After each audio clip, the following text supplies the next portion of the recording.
This was supposed to die. I had given up on it. Just like I had given up on so many things in my life when they got too hard. But then, an old gardener taught me a secret.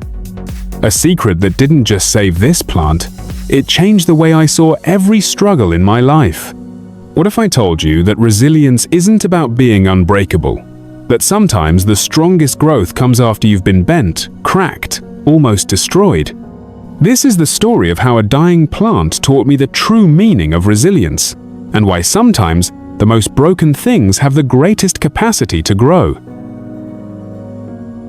I bought this plant at a time when I needed a win, something to prove I could take care of something, nurture it, make it thrive. But life got busy. I forgot to water it. The leaves turned brown. And one day, I looked at it and thought, it's too late. Isn't that how we treat so many things in life? A dream that feels too far gone, a relationship we think can't be fixed, a goal we abandoned because we failed too many times. We see the cracks and we walk away. But then, someone else saw what I refused to. You think it's dead?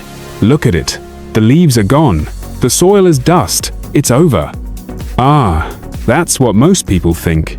But death and dormancy, they look the same to the untrained eye. You see, resilience isn't about never withering. It's about knowing that even when you're at your weakest, life is still working beneath the surface. He told me 3 secrets that day, 3 lessons that changed everything. Secret number 1, the roots decide the future. Most people focus on the leaves, the part everyone sees. But the real strength, it's hidden. If the roots are still alive, so is the plant. I realized, how often do we judge ourselves by what's visible? By our failures? Our setbacks? But what if the real work, the real strength is happening when no one can see? Secret number 2, pruning isn't loss, it's redirection. You don't save a plant by clinging to what's already dead.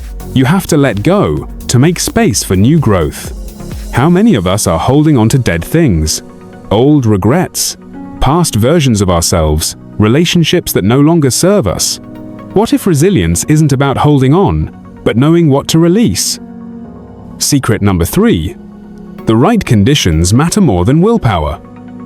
No plant thrives in darkness. No life grows without the right conditions. You can't just try harder, you have to change the environment.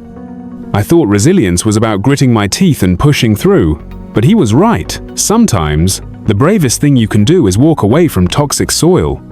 Weeks passed, and then, a tiny green shoot pushed through the soil.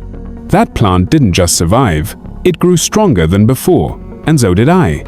I stopped seeing myself as broken. I started seeing myself as dormant, waiting for the right conditions, ready to grow again. So here's what I learned from the gardener's secret. Resilience isn't about never falling. It's about trusting that even when you're at your lowest, life is still working beneath the surface. Maybe you're in your dormant season right now. Maybe you feel like that dying plant, forgotten, cracked, too far gone. But what if you're just one shift away from regrowth? So tell me in the comments, what's one thing in your life that feels dead, but might just be dormant? And if this story resonated with you, hit that like button, share it with someone who needs to hear it, and subscribe for more lessons from unexpected teachers. Because sometimes, the greatest wisdom grows in the most unlikely places. StickSmart Vault. Stay smart.